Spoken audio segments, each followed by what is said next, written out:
Close the door. No, really close it. Wait for the second click. Good. If someone knocks, don't answer. Even if you think you know the voice. Especially if you think you know the voice. The patient I'm about to tell you about taught me that memory can spread like an infection. You won't believe that now. You will by the end. And if you blink at the wrong moment, you might think you recognize someone you didn't. That's how it starts. They called him Patient 07. Numbers are safer than names in our ward. He was 36, an archivist from the city morgue. Yes, that irony will hit you in a minute. He looked like a man who'd been paying rent with his own blood. Calm, exhausted, precise. Chewed nails, pressed cuts, hair trimmed so short it looked afraid of growing. He said he remembered every death. Not like a poet remembers. Not metaphorically. He meant every single one. He claimed he could recall the final seconds of strangers with surgical precision.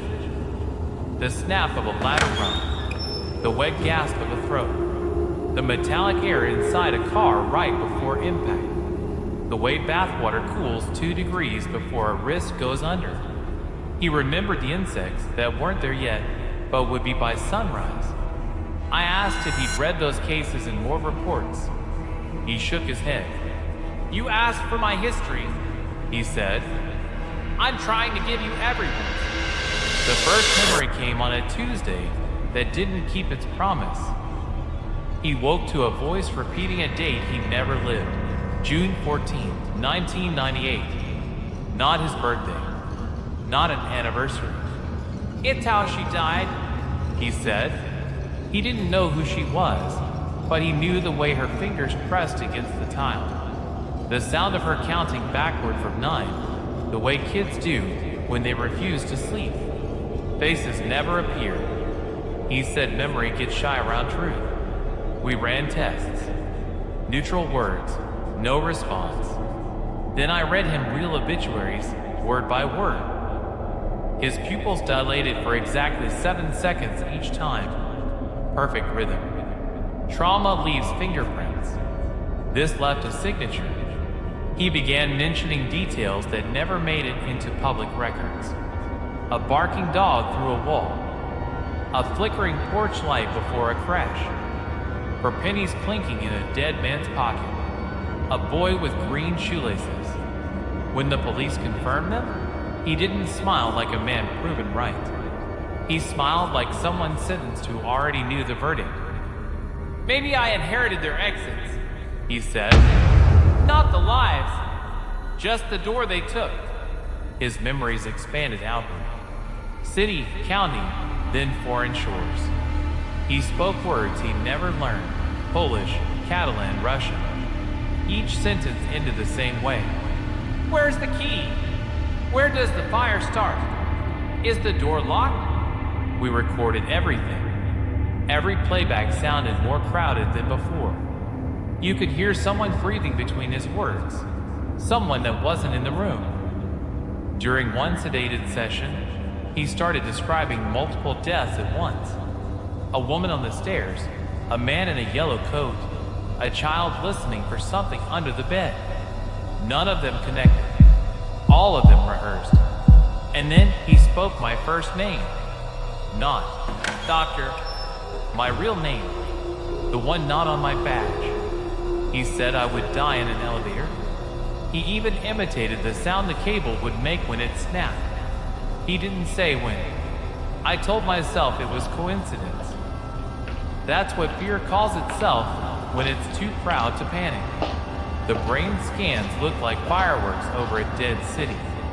Memory centers glowing bright, perfectly synchronized. But the region for recognizing faces stayed silent. He remembered bodies, not people. Doors, not thresholds. Endings, not beginnings. One night, he whispered, the hospital remembers too. He said the walls hum with leftover prayers.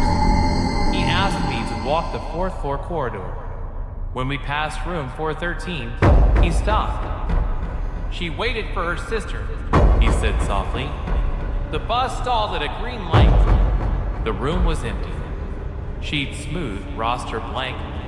Maintenance told me the lock sticks. That wasn't what I asked. Later that week, 12 false alarms echoed through 12 rooms, each one 12 minutes apart. He smiled, as if the number confirmed something only he could hear. The names are heavy today, he said. He started drawing a map of the ward. 12 dots for 12 doors. These will open, he told me. Not yet, but the building already knows the order. I locked that paper in my desk. I wish I'd burned it. He asked for the morgue keys next. Said he needed to apologize. I thought I was archiving their deaths, he said. Maybe I was rehearsing mine. In the cold light, he touched an empty drawer. This one's mine, he whispered, then laughed. Not yet. That laugh stayed with me longer than any scream could. That night, I dreamed of a bus frozen at a green light. When I woke, my right eyelid twitched twice. I hadn't had coffee. After that, he began writing lists. Objects that always showed up at the end. Shoelaces, tea bags, ticket stubs for pennies. He said the voices were dialing backward. Not for help, he said. For company. He asked to make a phone call. I let him. A voice answered, a silence shaped like a person. He said only, I remember, then hung up. On day 21, during a thunderstorm, he asked me, do you want to know which door is yours? I said no. Good, he replied. Maybe that will change the map. He didn't die that night. He sat on the stairwell between the floors, whispering, I sent the ones I could back. Then he slept, deep, unguarded, like a man finally out of rehearsals.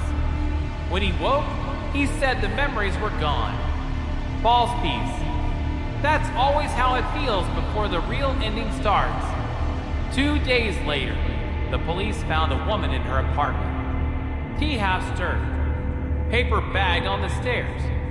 Note beside her, June 14th, 1998. The ink was decades old. I never told him. He never asked. Before discharge, he left me a folded page. A hallway, 12 dots, one window. Under it, he'd written, not all of them in. Some are rehearsals. I unfolded it hours later and froze. It wasn't our corridor. It was mine. Look around your room. Every corner is a door pretending to be harmless. Somewhere near you, there's an object you'll touch last. Don't name it. Names are invitations. Last week, he sent a postcard. A corridor stretching into nothing. White lights fading to gray. On the back, he'd written, sometimes the thief gives it back. Just in time to leave the door open for someone else. I keep it in my desk drawer. Sometimes, when I breathe, I hear the paper shift. Paper doesn't move on its own. That's what I tell myself. But if tonight you remember a death that isn't yours, don't panic. It might just be a rehearsal. And if you want to hear more, if you want to know what the next door remembers, come back. Subscribe, because some stories follow you, even after you stop watching.